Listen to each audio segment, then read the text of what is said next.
amigos? Muy buenas tardes. Como cada viernes, en este horario estamos en su programa, Los Misterios de la Mente. Los misterios de la mente que nos traen siempre cosas particulares, peculiares, a veces extrañas y a veces comprometidas con nuestro propio crecimiento, ¿verdad? Tenemos que considerar muchas veces que las cosas que vienen en nuestro interior, aquí en nuestra mente, a menudo pueden relacionarse con cosas que tienen que ver con nuestra personalidad, pero seguramente con cosas que también tienen que ver con nuestro aprendizaje, con nuestra experiencia, con algo que trae nuestra condición de repente neurobiológica. La semana pasada estuvimos hablando del síndrome de Ubris, ¿recuerda? Síndrome de Ubris. Hoy estamos hablando no del síndrome de Ubris, ya porque yo les advertí, les dije, vengo la próxima semana con algo parecido, pero que también preocupa mucho, y es precisamente las psicopatías. Hoy vamos a hablar un poco de la psicopatía y de las sociopatías. ¿Qué es lo que nos trae la psicopatía y la sociopatía? Fíjense ustedes la diferencia entre el síndrome de Ubris. El síndrome de Ubris es ese síndrome que le da como una borrachera de poder a aquel que nunca ha tenido un poder particular y que de pronto se ve frente a un espacio de poder donde hay una posibilidad para gobernar a otros, para someter a otros y quién sabe también para de repente ordenar, establecer reglas, imponerse. Particularidades en la personalidad hacen que quizá muchas de esas características puedan ser para algunas personas necesarias. Pero bien, yo les dije que la psicopatía puede parecerse al síndrome de Ubris. Lo cierto es que el síndrome de Ubris es una característica que desaparece cuando se desinfla el globo de ensayo. Cuando ese espacio de poder, esa burbuja en la que ha vivido esa persona mientras tiene el poder, desaparece, entonces cae. Realmente se desintegra ese espacio de poder, también el síndrome de Ubris empieza progresivamente a desaparecer, dejando, por cierto, una escuela dolorosa, vergonzosa y ciertamente difícil de remontar. Pero la psicopatía, queridos amigos, muchas veces hemos escuchado que la psicopatía tiene una relación estrecha con la sociopatía y a veces, en algunas ocasiones y en algunos textos, hemos encontrado que algunas personas pueden inferir que la psicopatía está relacionada y es semejante a la sociopatía. No es verdad. A lo largo del programa usted se va a ir dando cuenta cuáles son las diferencias y es importante notar esas diferencias. Pues bien, la psicopatía es esa condición, una especie de condición neurobiológica que viene con las personas. A menudo las psicopatías tienen un vínculo neurobiológico y estas personas tienen un comportamiento absolutamente destructivo. Son personas, recuerden ustedes, ajenas a las reglas. Ciertamente conocen las reglas, saben lo importante que es cumplir con las reglas, pero las evaden, cabrean las reglas. Lo hacen de una manera sinuosa, sutil, muy silenciosa, particularmente importante cuando se planifica y se organizan las cosas de una manera calculada, porque no se olvide que el psicópata es un hombre o una mujer calculador. Calculador, va haciendo cada uno de sus pasos religiosamente establecidos en un plan. Son personas que no tienen, por cierto, empatía con nadie, ni siquiera con sus hijos. ¿Sí? ¿Me oyó? Ni siquiera con sus hijos. No tienen empatía. Sus vínculos con las personas, con los seres humanos, son vínculos. Ciertamente va a encontrar usted gente, psicópatas integrados, casados, con hijos, pero que tienen una relación de precariedad en los términos afectivos. Son personas que no contemplan al ser humano desde los afectos. Por lo tanto, su relación es básica y exclusivamente de modo utilitario. En el caso de los que se casan y tienen hijos, su vínculo, su relación familiar tiene que ver más bien con cuántos los necesitan para conseguir sus propósitos. Y a menudo toda la familia termina trabajando prácticamente para el psicópata. En ocasiones pueden ser violentos, pero en ocasiones, porque no son necesariamente impulsivos, son personas calculadoras, no son impulsivos, más bien son fríos, son personas mentirosas, cínicas, pero por cierto que muy manipuladoras, y no solamente conocen las reglas al pie de la letra, pero claro que las conocen, sino que disimulan su quiebra con las reglas. Disimulan a tal punto que incluso justifican dentro de las reglas sus conductas. Dicen, no, sí está permitido, sí se puede, porque en este punto, en esta ley, buscan la manera de justificar. Esconden sus soterrados y particulares intentos, los esconden sinuosamente. Ciertamente, los psicópatas son ausentes de conciencia moral. No tienen conciencia moral. ¿Me oyó? No tienen, por lo tanto, remordimiento, no sienten culpa. Pueden hacer sufrir a alguien, pueden causar un daño terrible, pueden causar un dolor extremo, pero no tienen remordimiento ni sienten ningún tipo de culpa. No sienten el dolor ajeno, ni tampoco la felicidad. O sea, no se compadecen, no tienen reflejo emocional. En ese punto en particular pareciera que la relación entre el hipocampo, la amígdala cerebral, las neuronas espejo, el cerebro, la corteza frontal no están actuando en función de los afectos y de las emociones. A menudo el lóbulo temporal está como aletargado, como ralentizado. Tienen un autocontrol.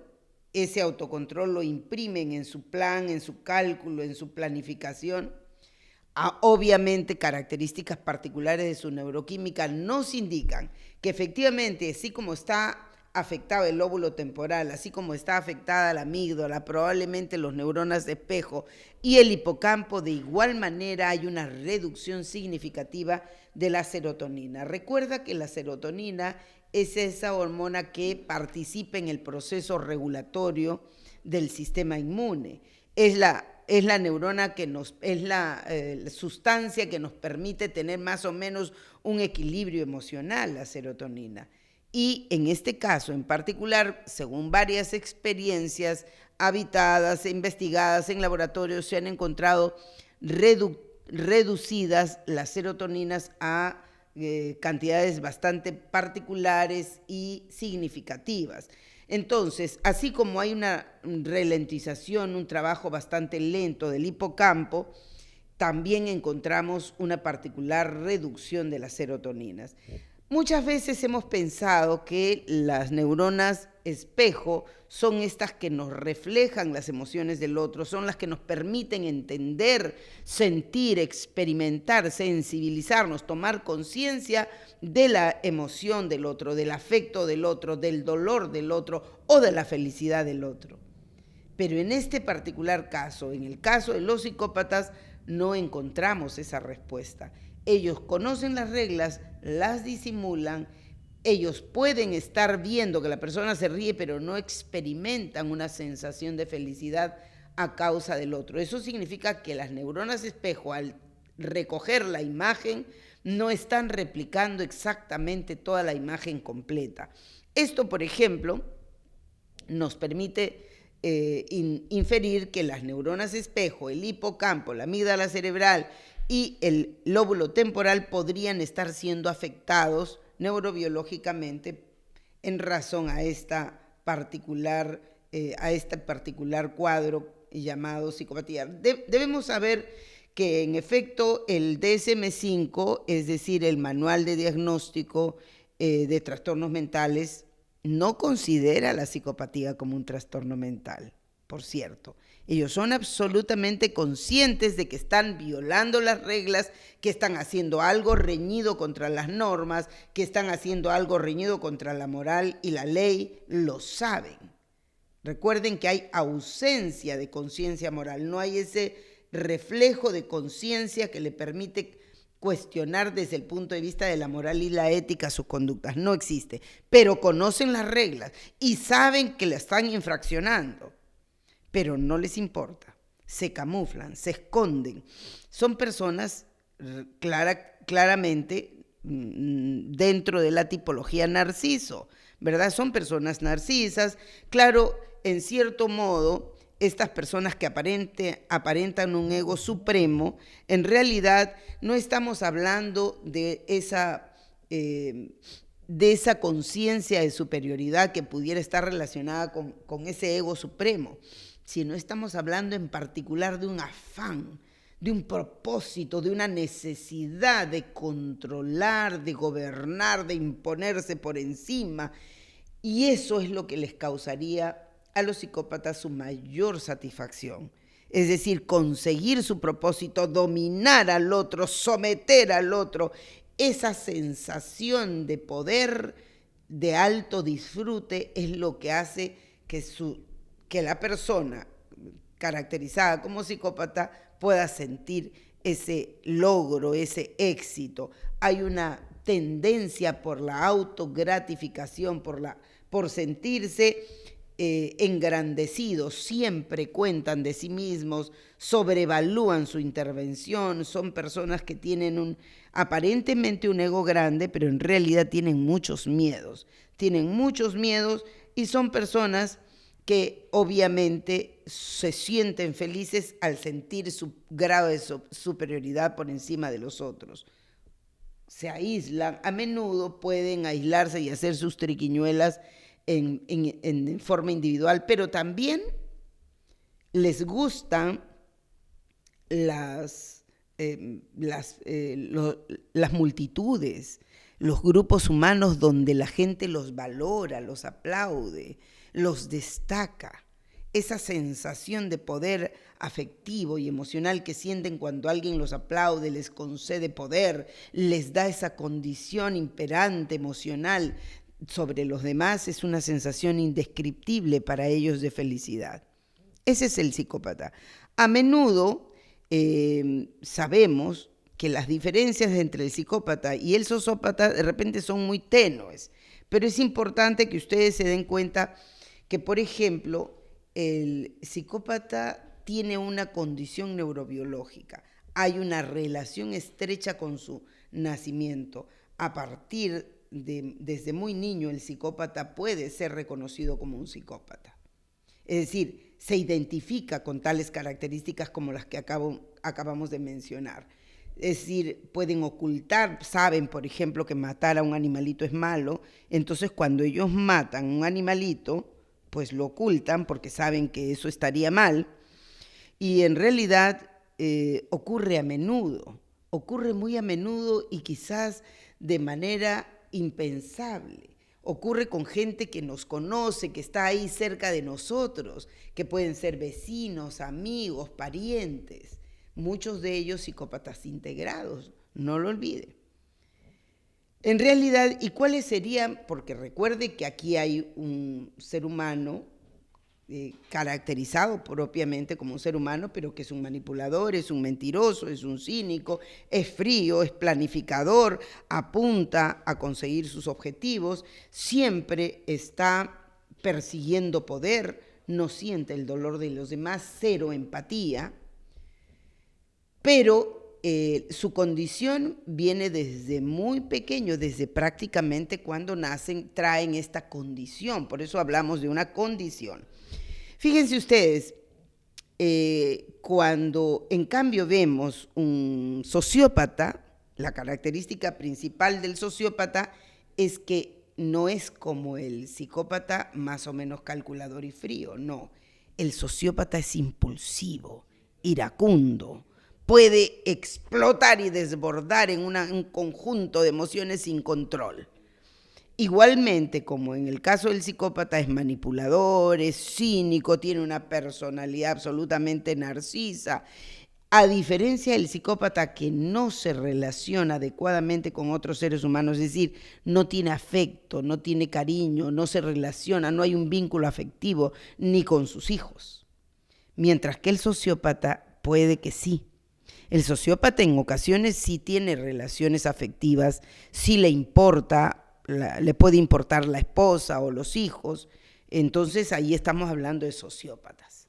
Estamos hablando de sociópatas que igualmente son mentirosos, manipuladores, cínicos, hipernarcisos, pero que pueden tener vínculos afectivos, escogen sus vínculos, particularmente con algunas personas.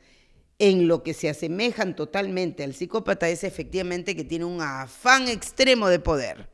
Un afán extremo de poder, un afán extremo de manipulación, de tener ese disfrute endorfínico, dopamínico acerca del ejercicio del poder sobre otros. Ciertamente pueden ser impulsivos y sucumbir a la ira, corren riesgos, son personas que infraccionan la ley porque corren riesgos. No les importa, se atreven, pero ¿cómo es que no se da cuenta que puede pasarle esto? No importa, se atreven, asumen riesgos. Normalmente son irrespetuosos contra la autoridad y la norma. Pueden causar maltratos a otras personas, incluso pueden autolesionarse. Estamos hablando de personalidades sociopáticas que no vienen desde cuando nacen. Son personalidades que se van construyendo en el curso de la vida. Es decir, personalidades que han ido deformándose, pueden ser los violadores, sí, claro que sí. ¿Tienen conciencia? Sí, totalmente, tienen conciencia, saben que hay reglas, pero no les importa, las quiebran. Estas personas pueden tener una relación estrecha con otros seres humanos, sí, sus esposas, sus hijos, no cumplen las reglas porque escogen. Así como dicen los mexicanos, les vale madre las reglas, no les importa cumplir con las reglas. Y en el proceso de construcción de su personalidad, a menudo van haciendo esta característica propia de las sociopatías. En realidad, nosotros podríamos decir quién es más peligroso, el sociópata o el psicópata.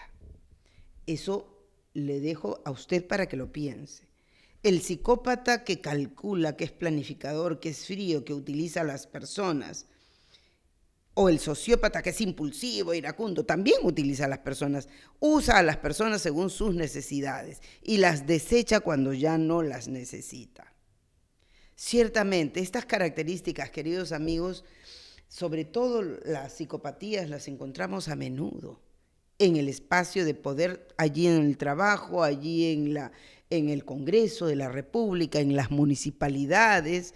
Muchos alcaldes podrían estar rayando las psicopatías, gobernadores también rayando la psicopatía, presidentes, cómo no, a lo largo del mundo hemos visto psicópatas completamente calculadores y fríos que no se inmutan, no les tiembla la mano. Por ejemplo, podemos referirnos a ejemplos bastante dramáticos y tortuosos de psicópatas que han habitado el mundo, que han gobernado a sus pueblos y que han sometido a crueles torturas a sus ciudadanos sin el menor remordimiento ni sentimiento de culpa.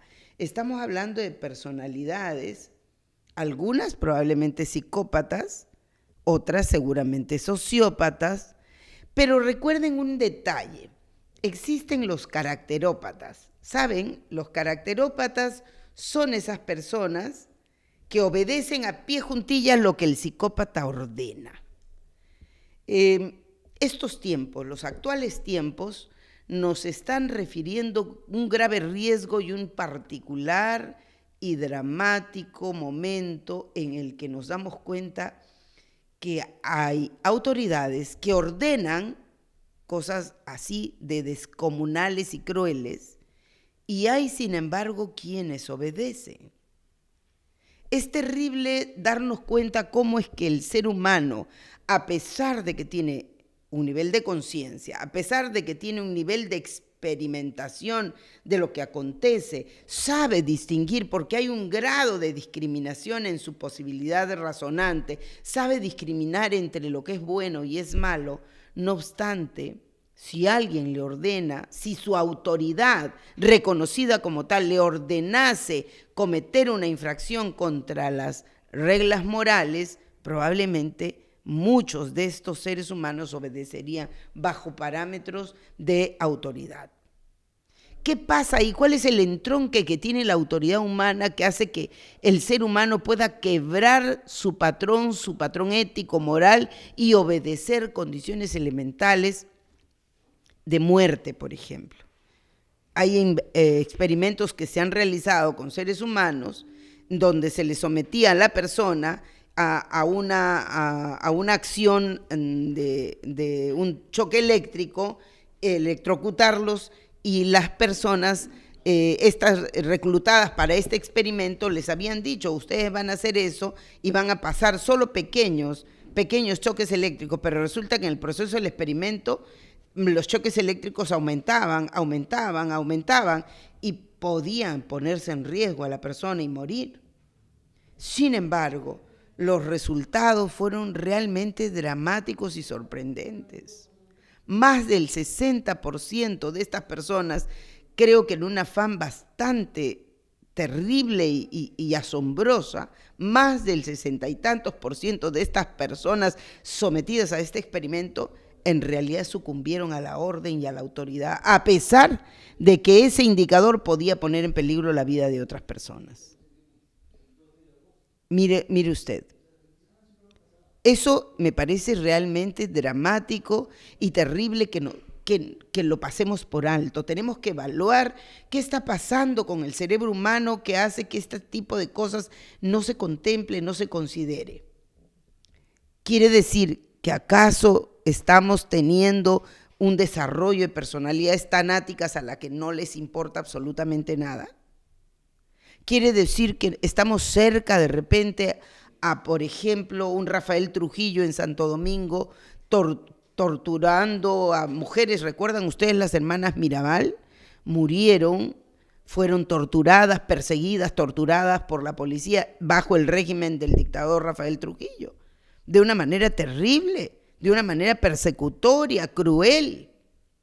Estamos hablando de seres humanos que han gobernado en el mundo, como por ejemplo en 1971 aproximadamente, que duró pues varios años su gobierno, un gobierno dictatorial del ugandés Idi Amin. ¿Recuerdan ustedes Idi Amin? Ahí tenemos en pantalla a Adolf Hitler. ¿Quién no reconoce a Adolf Hitler como uno de los más destructores de la humanidad?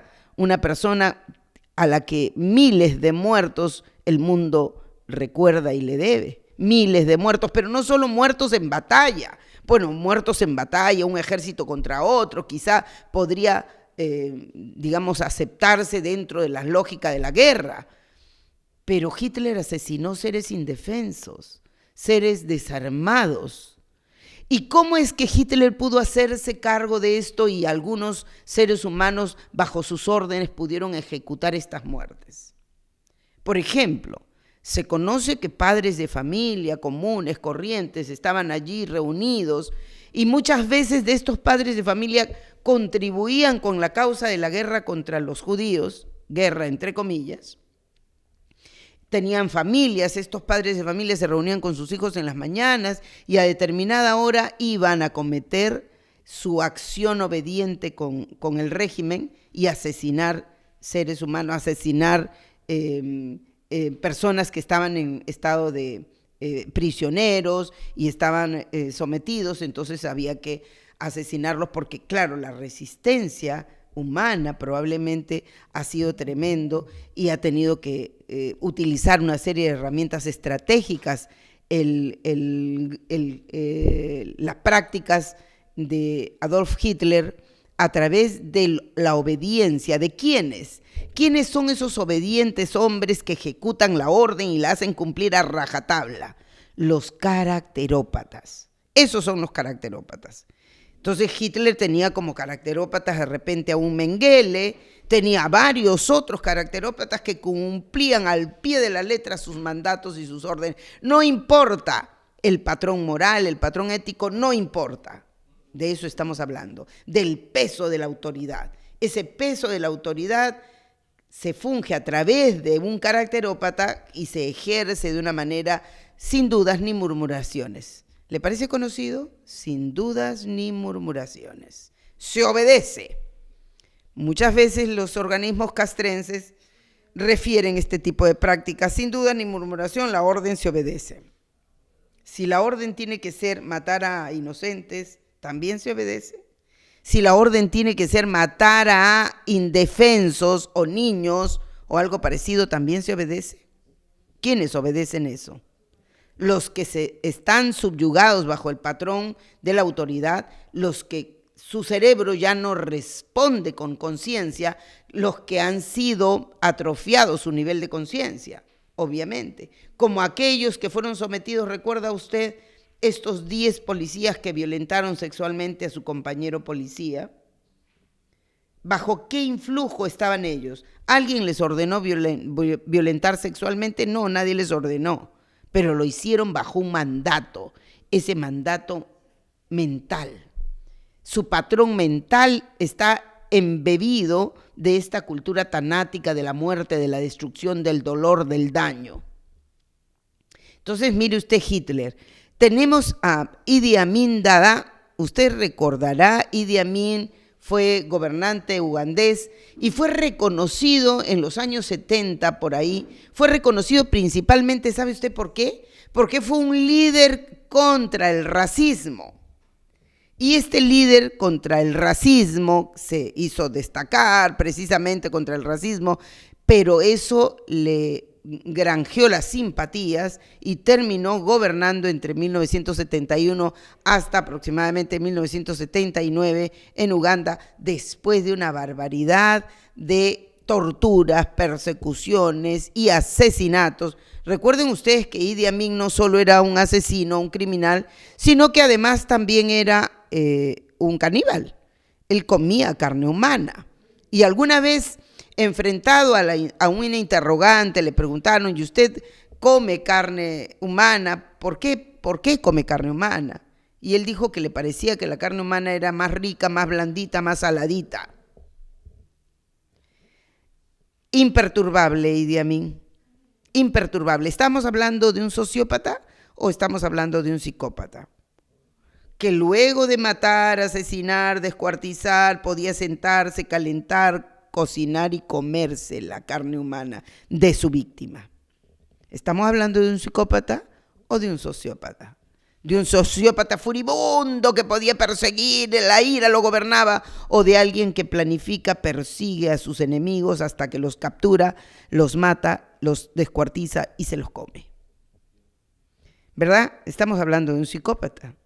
Bueno, pues así tenemos también características particulares, tenemos varios personajes que han podido ser vinculados a la psicopatía, como Adolfo Hitler, como Rafael Trujillo en Santo Domingo, que persiguió a las hermanas Mirabal, uno de los asesinos y dictadores más grandes también. Tenemos a Alberto Fujimori, que se atrevió a penetrar allí en la entraña de muchas mujeres para esterilizar bajo su orden. ¿Quién lo hizo? El señor Aguinaga quizá pueda respondernos eso. ¿Quiénes lo hicieron? Bajo la orden, ¿cuál fue la orden? Pero muchas mujeres de nuestra patria, del interior de los pueblos, fueron invadidas para esterilizarlas porque se les ordenó. El asesinato de Barrios Altos, ¿recuerdan ustedes? Un escuadrón de la policía entró y asesinó a todos los que estaban en esa pollada. Mató a varias mujeres, niños, hombres que estaban allí. Pareciera que alguien les había dateado que eran terroristas y bueno, merecían morir como animales. En realidad solo era una pollada de barrio. Y así podemos mencionar varias particularidades. Estamos hablando del dictador Fujimori, que se fue, renunció por fax, que postuló al Senado japonés. ¿Recuerdan? memoria, y que luego se atrevió a regresar, bueno, en realidad no a regresar por sus propios medios, fue capturado en realidad igual que Vladimiro Montesinos. ¿Recuerda usted? Vladimiro Montesinos, contaminado de todo su poder, de toda su influencia, pensó que no lo iban a capturar nunca y lo capturaron y terminó regresando al Perú, está todavía preso. Pero ¿cuál de los dos? Yo le dejo la tarea a usted. ¿Cuál de los dos es el psicópata y cuál de los dos es el sociópata o el caracterópata? ¿Por ahí alguno habrá? Caracterópata, el que obedece a pie juntillas y cumple la orden. Sociópata, el que se hace violador de las reglas en el conjunto de la construcción de su personalidad durante su vida. Psicópata, el que nació así, con una condición neurobiológica irreversible, obviamente no es un enfermo, es por lo tanto absolutamente imputable, no tiene una conciencia moral, reconoce cuando está incumpliendo la ley y disimula, es cínico, mentiroso, manipulador, recuerde. Y así tenemos un conjunto de personas que a lo largo y ancho del mundo han ejercido su gobierno dentro, escondidos debajo de la caparazón de estas características, tanto de la psicopatía como de la sociopatía. Y en este particular caso yo les recuerdo que el caracterópata es el que obedece, ese que hace uso de la ley. Bueno, me han ordenado, yo mato porque me han ordenado. ¿Le parece conocido? Por ejemplo, entre diciembre del año pasado y marzo de este año, murieron asesinados varios compatriotas peruanos, miembros de diferentes organizaciones civiles, que participaron en las movilizaciones y que estas movilizaciones fueron reprimidas brutalmente bajo el adjetivo de terroristas. Y todos hemos sido testigos de cómo los medios decían terroristas que vienen a asaltar Lima, la toma de Lima. Y bueno, había una suerte de experiencia social que estaba viviendo la gente de miedo. Imagino que los policías y los militares que estaban en las calles, al recordar o identificar ese adjetivo terroristas, pudo haberse despertado un resorte defensivo, un mecanismo de defensa. Dice, terrorista es asesino, terrorista viene y mata, terrorista es el que estuvo encarnando a Sendero Luminoso en algún momento y produjo todos los apagones y cuanto hay. Pero sobre ese tema no voy a hablar, voy a dedicarme solo al tema de las muertes. ¿Qué hace que un servidor de la orden, servidor de la ley, servidor del Estado, se arrodille delante de un conjunto de personas desarmadas y dispare a matar? Ese factor, ese resorte psicológico que está en nuestro cerebro, que se llama miedo, que hace que se liberen grandes cantidades, por cierto, de cortisol, pueden hacer que el cerebro se intoxique a los más altos niveles. Claro que sí. Si ese cerebro ya está intoxicado con cortisol por el curso de su vida, debo suponer, hagamos un poco el ejercicio de la inferencia, si es que estos señores de la policía y de las Fuerzas Armadas viven bajo un entrenamiento de alta potencialidad de miedo, donde se les somete a ejercicios de miedo, de extremos experimentos en donde el hombre tiene que soportar, tolerar frío, miedo, noche, dolor muscular, ejercicio físico. Entonces debemos suponer que esos cerebros están hipercortisoleados. ¿Qué significa eso? Que hay una mayor cantidad de liberación de cortisol en el cerebro, y en esa liberación de cortisol hace que el cerebro se vaya intoxicando cada vez más. Si a eso le ponemos un psicosocial donde le decimos los terroristas vienen a tomar Lima, los terroristas, los serranos de la serranía, indios, vienen a someter a Lima, vienen a tomar Lima, son terroristas y terroristas y terroristas todos los días, así como lo hizo, por ejemplo, PBO, así como lo hizo algunos programas de televisión de cable y también algunos programas de televisión abierta, que decían qué está pasando, la violencia, la amenaza, que el terrorismo otra vez, y que no, todo, claro, siguiendo un guión y un patrón. Ese desorte psicológico, ese resorte que aparece en el cerebro vinculado, hay una condición, hay un vínculo, nosotros le llamábamos desde el análisis pavloviano, de repente ese condicionamiento clásico, cada vez que hablábamos de terrorismo, muerte, terrorismo, apagones, terrorismo, matanza. Entonces, cuando alguien hablaba de terrorismo y viene una turba corriendo y grita y tiene un cartel, entonces ese resorte psicológico, ese condicionamiento al que ha sido sometido ese cerebro puede aparecer y hacer y lograr que en un acto de impulso defensivo alguien pueda disparar.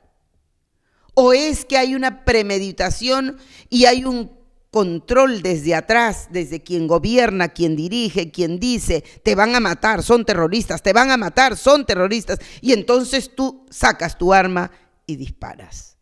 Ese resorte psicológico para la obediencia tiene que ver con el entrenamiento de nuestra policía y nuestras Fuerzas Armadas, entrenadas para obedecer, sin dudas ni murmuraciones.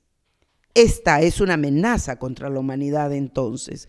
Hoy alertamos desde los misterios de la mente esta formación de nuestras Fuerzas Armadas y de nuestra policía, si son entrenados para enfrentar el miedo desde la amígdala cerebral, dejando que la amígdala aflore, empuje esta suerte de respuesta sin control de la corteza prefrontal, que es quien tendría que estar entrenada para gobernar estos exabruptos de la amígdala cerebral, entonces vamos a decir que nuestra sociedad está realmente en peligro porque estamos sometidos a autoridades tal vez psicopáticas que van a ordenar cualquier despropósito, como por ejemplo, como matar a más de 50, 60, 70 personas. Hoy tenemos más de 1000 personas en estado de postración en los hospitales que están realmente en una situación de dificultad emocional, de dificultad física, de dificultad psicológica, y que muchos, ustedes han ido viendo cómo estos enfermos que han quedado heridos mueren. El número de muertos entonces está creciendo. ¿Fueron realmente estos compatriotas terroristas? Yo le dejo a usted el examen, pero le dejo sobre todo pensar en este resorte psicológico. Los misterios de la mente humana puede tener muchos vericuetos, y esos vericuetos están en relación a indicarnos cuál es el camino correcto. Obedecer sin dudas ni murmuraciones cualquier cosa que me ordenen, o establecer mi obediencia respecto de mi conciencia, de ese patrón moral que debe regir mi condición de ser humano, que está marcando la pauta en el comportamiento del ser humano. Su dolor, su miedo, su deseo de poder, su afán de control y manipulación, gobernados por el miedo o gobernados por el afán de poder, puede alguien perder de vista el propósito de la humanidad y sucumbir irreductiblemente a ese cerebro contaminado por la psicopatía o contaminado por la sociopatía, resultado quizás de una crianza perversa. Si alguien crió inadecuadamente con violencia a sus hijos de pequeños, estos sí cabe la posibilidad de que terminen siendo sociópatas. Esa falta de empatía es un problema de la corteza prefrontal y es un problema del hipocampo y es un problema de las neuronas espejo y es un problema de la inacción de la corteza prefrontal sobre la amígdala. No hay empatía, no reconozco al otro, no reconozco su dolor del otro. Estamos hablando de Idi Amin que se comía a sus víctimas. Estamos hablando de un Rafael Trujillo que perseguía y torturaba a las personas que pudieran ser apresadas. Entonces estamos hablando de la pérdida de la conciencia moral en el ser humano. ¿El Perú camina a esa pérdida de la conciencia moral, queridos amigos? Es importante subrayar que si no cuidamos al colectivo humano para no permitir que esta pérdida de la conciencia moral penetre en nuestros sistemas mentales, penetre en nuestras organizaciones, penetre en los gobernantes, realmente tendremos una sociedad cada vez más en estado de peligrosidad. Yo debo poner la alarma en este aspecto. Obedecer, sin dudas ni murmuraciones, es bueno para un colectivo humano que aspira a que todos los ciudadanos tengan un nivel alto de conciencia, de moral, de principios éticos, que se rijan al principio de la discrecionalidad correcta entre lo que es bueno y lo que es malo? ¿O es que hay que obedecer todo lo que según la autoridad decida? Hoy, a puertas de una sociedad que está cerca al uso de la inteligencia artificial, podemos decir que tal vez llegue un momento en que la inteligencia artificial termine conduciendo muchos poderes y nosotros terminemos obedeciendo sin conciencia moral, sin patrones éticos, sin las reglas que nos permiten defender la condición de humanos que tenemos. Alertamos a todos los seres humanos a proteger, defender nuestra salud mental, porque esto es nuestro derecho y es por tanto una posibilidad concreta. Sirva este programa para que usted lo considere, defienda su salud mental, proteja la entereza mental que usted tiene, logre establecer la defensa de su conciencia moral y sea clarísimo en discriminar lo que es bueno de lo que es malo. Lo que es bueno aquí y en todo lugar. Lo que es malo aquí y en todo lugar. Cuidemos nuestra conciencia moral y manejemos nuestras conductas dentro de los patrones de la moral autónoma, de esa moral suya, la que le permite discriminar entre lo bueno y lo malo. Y estaremos cuidando a nuestra humanidad. Bien, amigos, con esto nos vamos. Hasta la próxima semana. Los voy a dejar con esa tarea. Identifique quiénes han sido los sociópatas, los psicópatas y los caracterópatas que hemos tenido en diferentes gobiernos, en el Perú por lo menos. Lo hemos tenido. Muy bien, hasta la próxima semana, queridos amigos, los dejo. Vengo la próxima semana con más.